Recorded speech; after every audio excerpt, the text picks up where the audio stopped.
For generations, the Firth of Clyde was the holiday destination of choice for millions of Scots, both rich and poor. Here you could enjoy healthy sea breezes, take a dunk in the briny, and have a glass or two of your favourite tipple. And, if you were rich enough, you could enjoy all of the above at the same time. Bottoms up.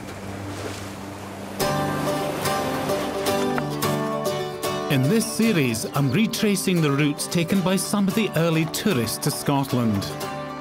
From as early as 1820, publishers began producing tourist guidebooks, and Black's Picturesque Guide to Scotland was one of the first. A copy of this wonderful volume has been in my family for generations. It was always kept in my father's car when we went on holiday. Now I'm letting its pages guide me again on my 6 grand tours of Scotland. On the road, I'll also be dipping into the notes and jottings of some early travellers to hear about their experiences.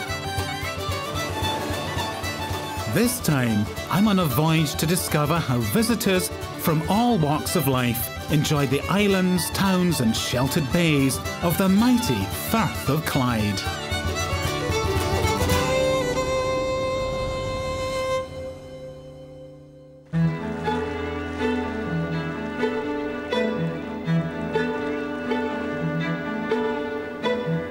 My grand tour takes me down the Clyde Riviera, calling first at Rosslea on the Isle of Bute, hops across to Cumbria, and finally sails south to the great rock sentinel, Ailsa Craig.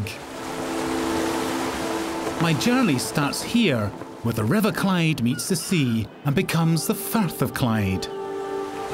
This is somewhere that I know very well, and I'm particularly fond of. I spent a huge amount of time as a child on this stretch of water, thanks to my father's obsession with sailing. He was once a member of the Clyde Cruising Club and was the proud owner of an antique yacht built in 1890 called West Wind. Now, before West Wind dragged her anchor and was wrecked, she was my father's sailing craft of choice, and from time to time, he even took his sons with him. But West Wind was a much more modest craft than the one I'm sailing today. It was in Victorian times that the sport of yachting really took off, when yachts of up to 100 feet in length, with a full-time crew and every modern convenience, sailed these sheltered waters. In the early days, yachting on the Clyde was restricted to Scotland's super rich, men who'd made an absolute fortune from the Industrial Revolution. And if you've got it, flaunt it, they say. And what better way of demonstrating your newfound wealth and social position than by owning and racing a beautiful yacht?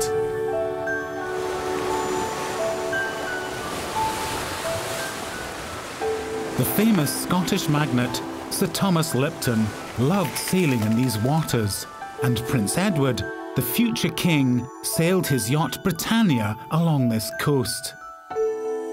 By the end of the 19th century, the Clyde had become a playground for the rich, and its many coastal towns and villages flourished.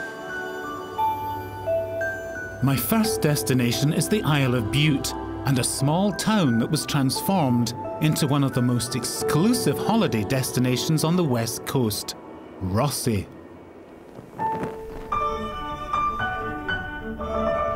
According to Blacks, Rosslea is agreeably situated at the head of a deep bay, which affords a safe anchorage ground in any wind. Sounds ideal.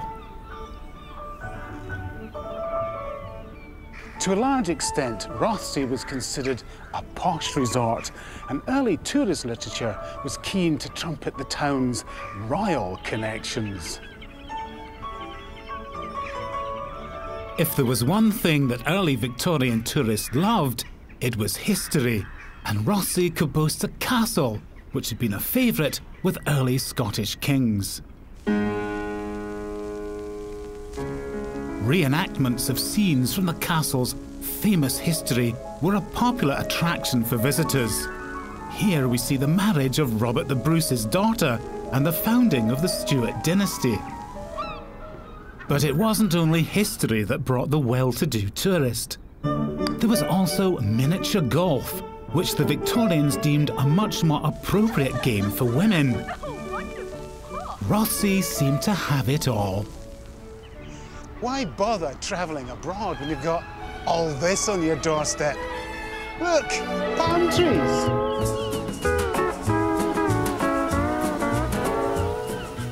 Rothesay's main selling point was its climate, which Blacks enthusiastically describes as mild and genial. It may seem hard to believe, but early visitors were encouraged to compare the weather of Rothesay with exotic and far-flung locations.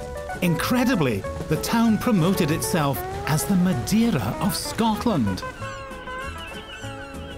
Not only was the climate of Rothesay thought to be subtropical, it was also considered to have extraordinary health benefits, and for this reason was chosen as the location for Scotland's first ever hydro, the Victorian equivalent of a health farm.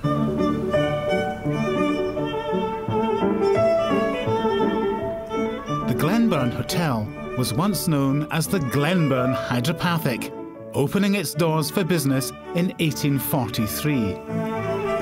The Glenburn is still a grand and impressive building and exudes a sort of stately calm and douceness that appealed to respectable people. Hydropathy, otherwise known as the cold water cure, became hugely popular in Victorian Scotland. Hydro treatments were based on a variety of bathing and dunking cures.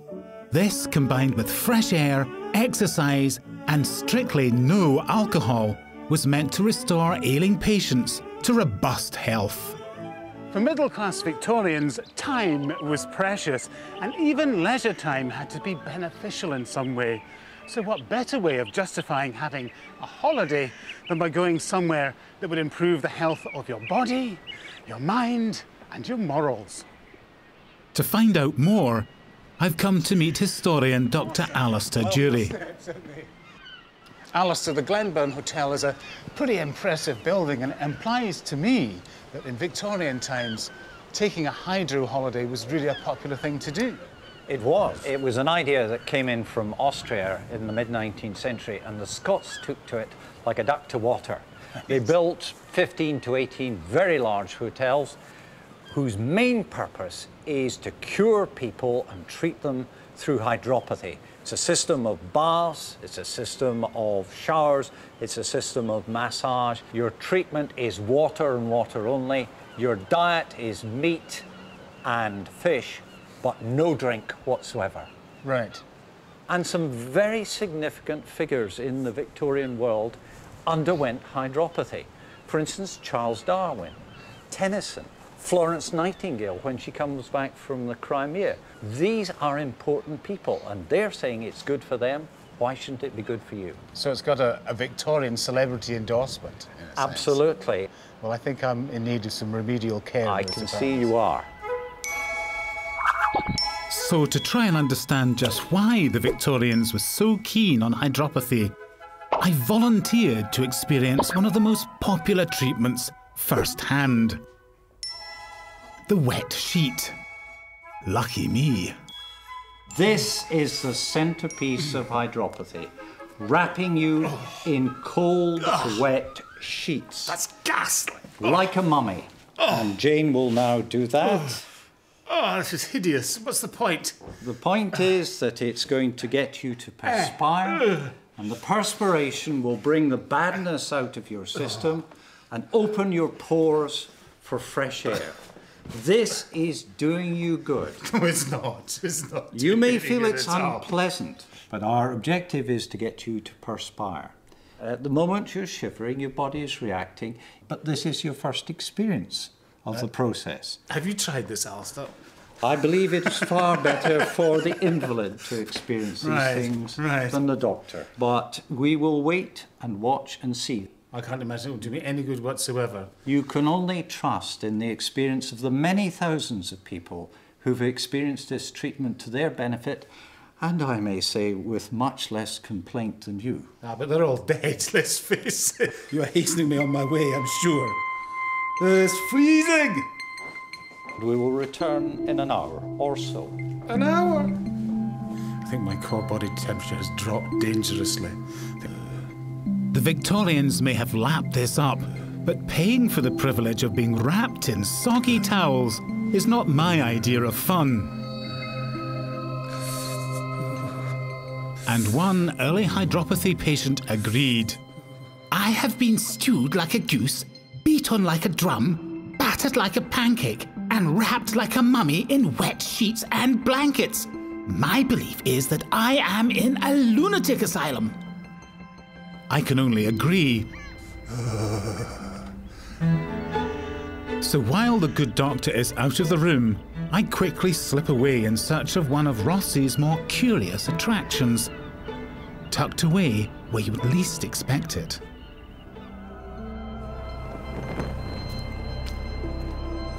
Now, you wouldn't normally take a camera into a public toilet unless you wanted to get arrested, which I don't. So before I go any further, I'm just going to check behind this door to make sure there isn't anyone inside about to be seriously embarrassed. Hello? I think we're okay. I can now reveal all in its quite, well, exceptional magnificence. It's a veritable porcelain palace, a shrine to the urinal. These splendid toilets were built in 1899 and are really quite something. 14 urinals, each crowned with marble, walls and floors entirely clad in decorative ceramic tiles, and glass-sided cisterns feeding water through shining copper pipes. What all this opulence says to me is wow. Now just imagine coming here 100 years ago for the first time as a tourist, perhaps from overseas. Well, what would you think? Well, you might think if the society that built this was so technologically advanced that it could create a palace, really, to meet a very basic human need, then what would its real palaces be like? Its great civic buildings, its battleships, its engines of war. And that's a really awe-inspiring thought to have in a loo.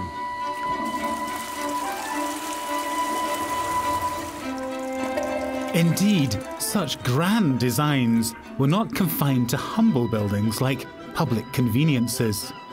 And just outside the town is the ultimate example of Victorian ambition and ingenuity. This is Mount Stuart House. Built in 1877, it's a distillation of the Victorian obsession for an imagined past combined with all the mod cons of the age. It was the first house in Scotland to have electricity and the first house in the world to have a heated swimming pool. This was an era of great technological changes, and one particular advance taking place at this time would have a huge impact on seaside resorts like Rothesay. Just like modern visitors, Victorian tourists coming to a spectacular location like this wanted to take home a souvenir to show their cultured friends just where they'd been. Now, we do this all the time whenever we take a photograph, but back then, cameras were very rare. Despite this, Victorian tourists were still able to enjoy the delights and magic of photography. Magic lantern shows, which projected glass photographic slides, were extremely popular, and they provide an amazing insight into a lost world. Mark Butterworth, who has a vast library of Victorian photography, is going to show me a selection of images that would have delighted a 19th century audience. Now, Mark, I recognise that view. This is Rothesay, probably in the early 1890s. We didn't buy postcards in those days. There was no postcard industry whatsoever in the UK. So prints and magic lantern slides were the principal photographic souvenirs that people would buy. So back in Victorian times, if you came into Rothesay, got off at the pier, you'd be confronted with lots of stalls selling souvenirs and photographic memorabilia, and you could buy a slide. That's right. So this is an interesting slide. On the left of the image there, you can see there's a carriage with a man standing next to it. That's actually the photographer's dark room. The photographer actually made the plate moments before he took the photograph, and it had to be developed as soon as he'd taken the photograph. And one of the great skills was being able to consistently make your plates to give you the same quality every time. And that was really quite a challenge, working in quite difficult conditions. It's amazing because at that time, this was a cutting-edge technology. Oh, absolutely, yeah.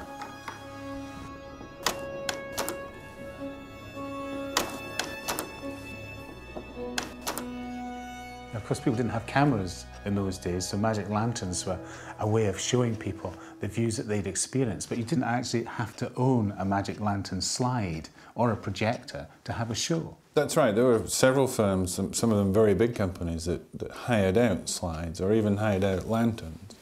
And they would come with a set of lecture notes, and that was very common. That's amazing. It's like ordering a DVD online now. Exactly the same process, but 130, 140 years ago.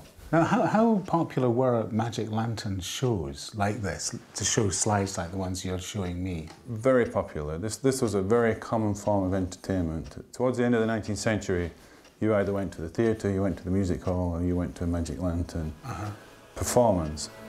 Seeing slides like this might encourage you to visit. And visit they did. By the turn of the century, the Clyde was no longer the preserve of wealthy tourists. The age of mass tourism had begun. I'm continuing my journey to the Isle of Cumbrae to find out how coastal towns and villages were transformed by another technological advance, the steamer. Joining me for this leg of my grand tour is steaming enthusiast Ian Quinn. Ian, as I understand it, steaming really started here on the Clyde. It certainly did. And it was down to one man, and Henry Bell, and the little paddle steamer, the Comet, Europe's first commercial steamship. What was the inspiration behind the Comet? Bell was an hotel owner in Helensburgh, and he saw this wonderful estuary and said, the best way to take people down is by steamship.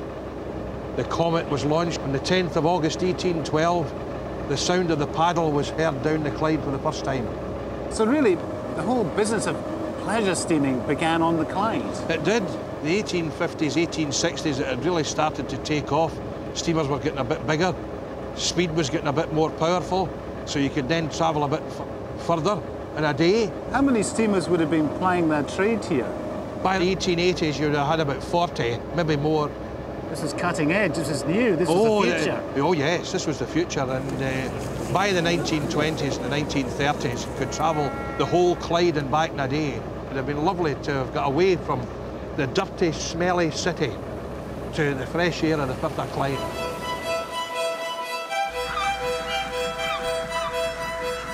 With the steamers came the workers who took full advantage of the chance to escape from the cities and factories where they lived and toiled. With a regular steamer service, Millport, here on the Isle of Cumbrae, rapidly became a favourite destination for Victorian day trippers. My guidebook, Blacks, describes Millport as one of the great summer resorts of the inhabitants of Glasgow, and advises travellers that the town's population is trebled by visitors in the summer. They came looking for a bit of fun and a break from their hard-working lives. But with only one day off a week, they tried to pack in as much as possible. So perhaps predictably, some Clyde resorts began to acquire a rather colourful reputation for being full of drunken revellers.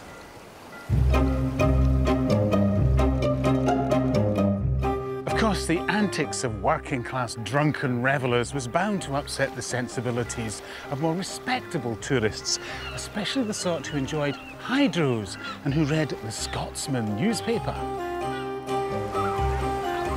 A letter printed in this esteemed journal airs the concerns of all right-thinking people.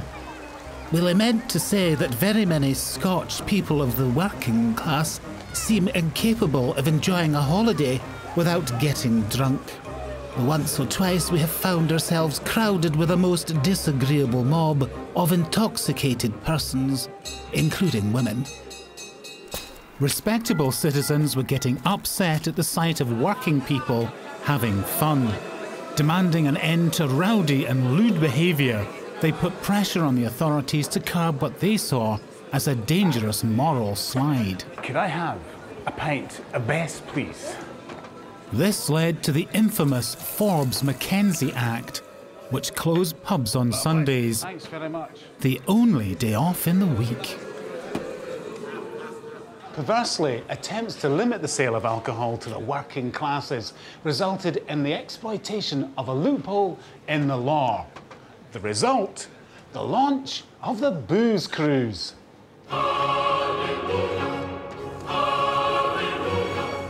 Although the new law made it illegal to sell alcohol on Sundays, it made a concession for bona fide travellers who were allowed to buy a drink.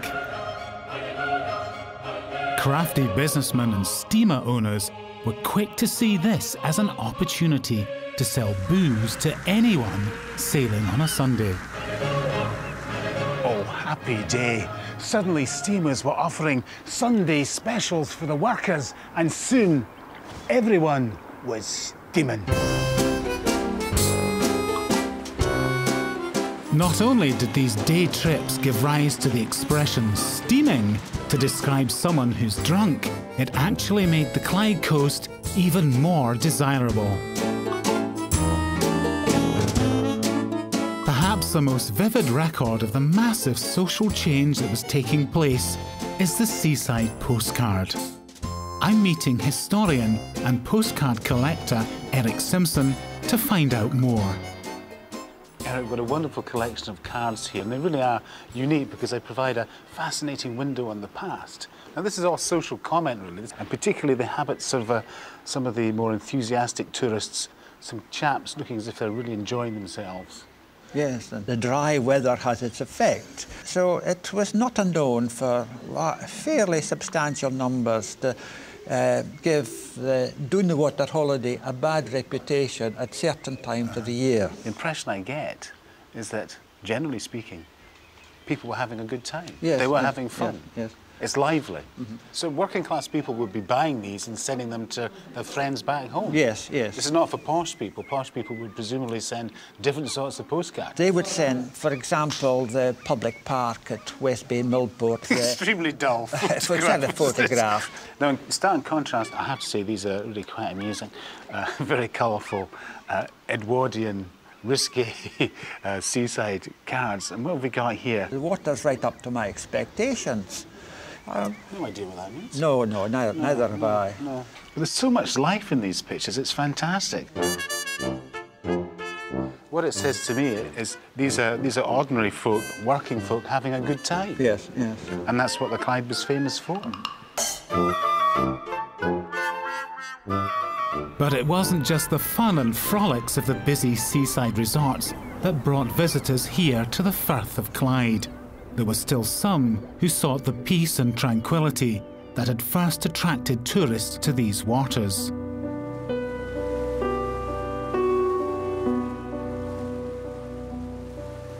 Those early yachtsmen on the Firth of Clyde may have been industrial magnates showing off their wealth, but gradually sailing became much more accessible, with more affordable boats being built and sailing clubs springing up along the coast.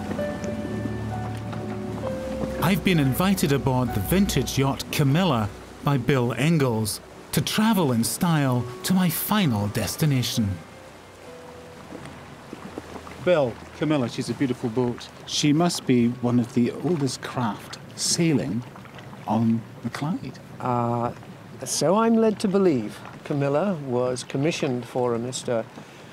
Charles Miller of Tynerbrook and built in 1894. At 117, she's not doing badly.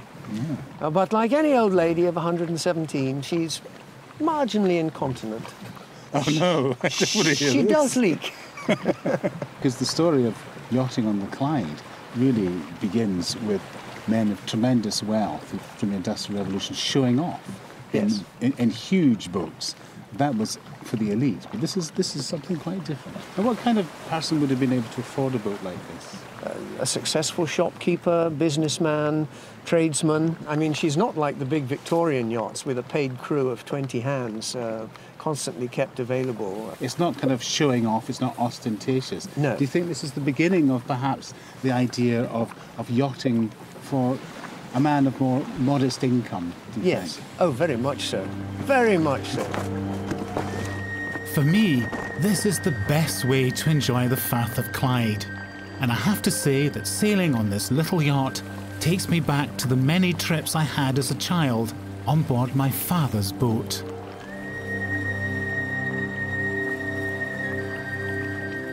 There is something about sailing, is there not, that a person is not really at peace unless they're at sea. Do you agree with that? Yes, I do. A day like today, sunshine, blue skies, and a gentle breeze. Contemplating nature and the sea. It's a wonderful place. It's Scotland, isn't it? The last leg of my grand tour takes me to a place that's literally been on my horizon for years, but where I've never been before, the mysterious island rock of Ailsa Craig. As a schoolboy in Dunoon, I could see Ailsa Craig through the window of my French class. It's a place I've always wanted to explore, so landing here today will be really special. Known as Paddy's Milestone because it sits directly in the main sea route from Ireland to Scotland, it's a place that many have passed, but few have visited. But I must confess that the last thing I expected to find was this scene of industrial decay. This railway line once carried granite from a quarry to the harbour. The rock was used to make curling stones. The quarry closed long ago, and the last inhabitants left the island in the 1990s when the lighthouse became automated. This ruined castle, perched precariously on the steep slopes above the lighthouse, was once a stronghold of the Kennedy clan, who have owned the island since the 16th century. As I climb more than 1,000 feet above the Firth of Clyde and the end of my journey, it strikes me that here is perhaps one of the few places untouched by the mass tourism of the industrial age. What an absolutely superb view. Now, from up here, you can almost see the entire course of my route. It was the chance for rich and poor alike to escape the city that made the seaside resorts along this coast so popular. And looking out from the summit of Ailsa Craig, I can understand just what it was they came for. Now, standing here is like being on top of the very last outpost of Scotland. Now, that's a fitting and somewhat sobering thought to end my grand tour to Nuata. Now, where's the pub? Next on Grand Tours, I'm exploring the Central Highlands on a vintage bike to experience the charms of nature.